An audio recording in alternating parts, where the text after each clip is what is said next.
干你民进党你搞啦，你搞啦，干民进党你搞啦，用螺栓想要挡台风王浩宇，他台风天没被吹上我才输给你，有种你就出来保证这一票都没事，太扯了吧？一个台风吹出了多少民进党的肮脏龌龊事？谁跟你在海面上用这种铺平的方式做光电板？哪一个白痴核可这个案子？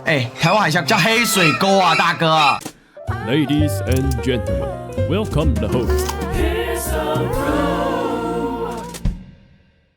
这次你可以看到被登陆的台南跟嘉义灾情非常惨重。稍早的时候，到了6点的时候，还有26万户停电4000多户。嘉义县有82944户，云林有2000户，南投有1500户也就是说，目前来看的话，整个总停电户数呢，还有20万户那还有大量的光电板呢被冲上岸海上电厂变沙滩废弃物这个呢，据说是所谓的海上光电板，在屏东佳冬海滩出现大量的光电板框架能源署经查明呢，是旭东环保的离岸光电浮台计划那目前全台并无水上型光电受损的状况。我就问一个最简单的问题民进党是脑子有洞是不是如果真给你这样搞光电板，我请问海平面下的珊瑚礁水生物要怎么办？你把它遮了一大块，脑子有问题吗？这个光电板在海上不会被海水侵蚀吗？我们都知道光电板是剧毒那再来呢？你遇到台风不会冲上岸吗？现在不就冲上岸了吗？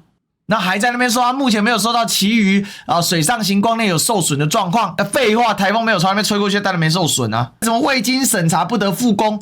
那谁给他审查第一阶段过的这技术全世界有人这样干的吗？在海平面上铺光电板是哪个脑袋有洞的家伙想出来的但你也很悲哀就这农业处处长也是绿色利益产业链的一环而且你就会觉得很怪为什么是农业处来管呢？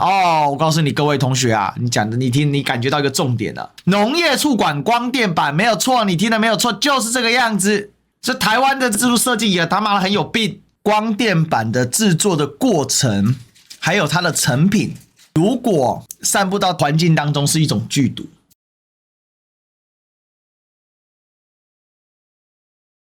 全台湾最大的光电板重灾区不在农田种电，在渔电共使种电，渔温排干装光电板，这叫渔电共生这个光电厂比旁边这个西南寮这个村子还大结果搞得呢，这渔温也没办法生产的，为什么呢？来，所谓的渔电共生是什么意思呢？是说，因为渔温呢没办法经得起长期曝晒，所以呢，在渔温的上面的部分加盖光电板，减少阳光曝晒，让它可以饲养一些惧怕高温的水产品。结果同学们你自己看这个就叫做渔电共生把整个鱼塘造起来，全部盖好盖满，然后说这个叫渔电共生。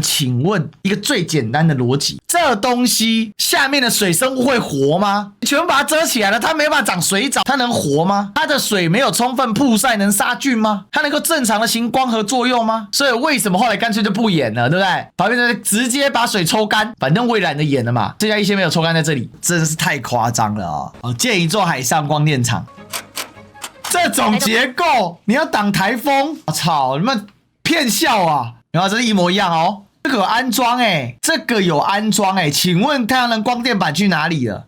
请问太阳能光电板去哪里了？你这只是这样钉起来你在海上一直摇，它有微震在，那海水一直上下，然后一直摇一直摇摇久了，你大家都知道那个螺丝钉拴久了，摇久了会怎样？会松掉而且你那个螺丝钉，你想一个问题钢架是不锈钢的，请问螺丝钉是不锈钢的吗？如果螺丝钉不是不锈钢的，你在海上每天海上这样拍，那个咸水一下螺丝钉就生锈了，你又没有焊接，那一下生锈了，那螺丝钉不就腐蚀就啪就断掉了吗？那个2-3天就会生锈的东西来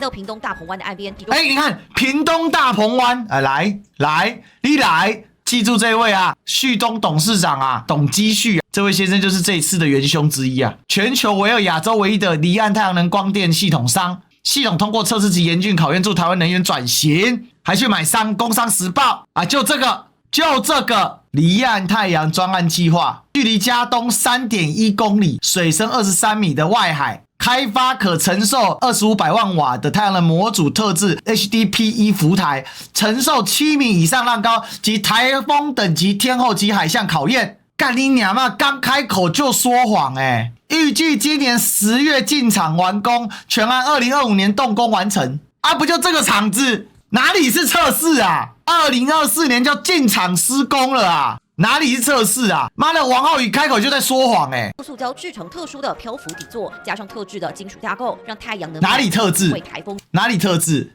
就一个不锈钢加上一个横梁，叫做特制的架构，不畏台风跟波浪。有没有看到？它就是两边锁进去，对不对？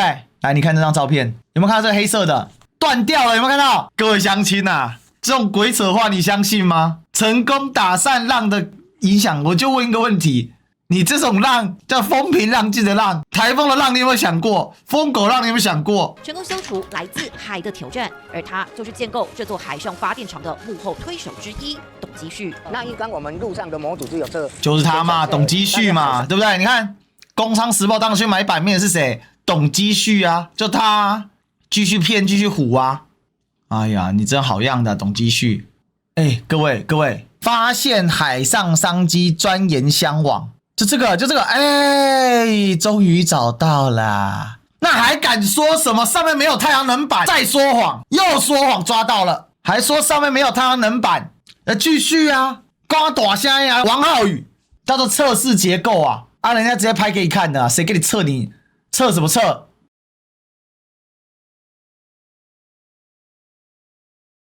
离岸光电装置1年计划证实，内浮台外围燕已经连结完成。2006年，他向银行贷款砸5亿多元盖好新厂。2008碰上金融海啸，银行说银根，我把所有房地产拿去抵押，天天跑到3点半，后来跟银行协商，跟员工商量1个月分3次领薪，高阶主管降薪，花了2年多才回到正常户。2009年8八风灾之后，当时屏东县县长曹启宏想推动洋水重电，找上董基旭技术资源，他将箱网射出是一体成型基座，当做承载太阳能板基座，这也是旭东开始发展太阳能福利系统的契机。所以100%绿油油啊！养箱网在水里面，你用这个结构当然没问题啊。太阳能板是在水上面，水里面跟水上面是一样的吗？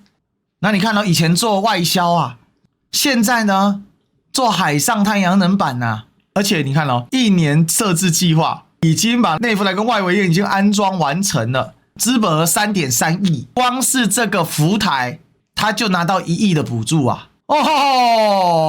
又抓到大尾的了，各位同学啊！独立董事叫什么？曹启宏啊！我的天哪，都不用演了呢，演都不带演呢！我操，太夸张了吧！民进党前屏东县长曹启宏啊，旭东环保股东鲁台银，还曾经在潘孟安县长时担任县政白皮书总联络人，又在潘孟安屏东县长时担任环保局长。所以除了曹启宏之外，还有潘孟安的人在里面。哇，这个爆料可以呢，すごい呢，志祥。所以真的肥耶，肥爆耶，旭东啊！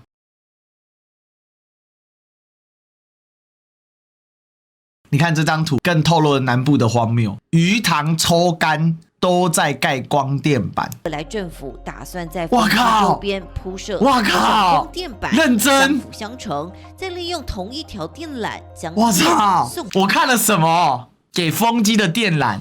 那你现在那个风机的电缆，你有预留输送太阳能光电的电缆吗？好，这第一个。第二个，台风一来吹了就跑，你在风机的中间装这个。那如果那个太阳能光电板去撞到风机怎么办呢？本来只垮太阳能电板，现在连风机一起撞坏吗？而且光电跟风电本身输出的电压又不一样，你在海面上有变电所吗？你有储能设施吗？你在海上有办法装电池？电池那么重，丢下去海里会沉下去，你要把它种起来吗？哇，这妙啊！连环计啊，各位，夸张太浮夸了。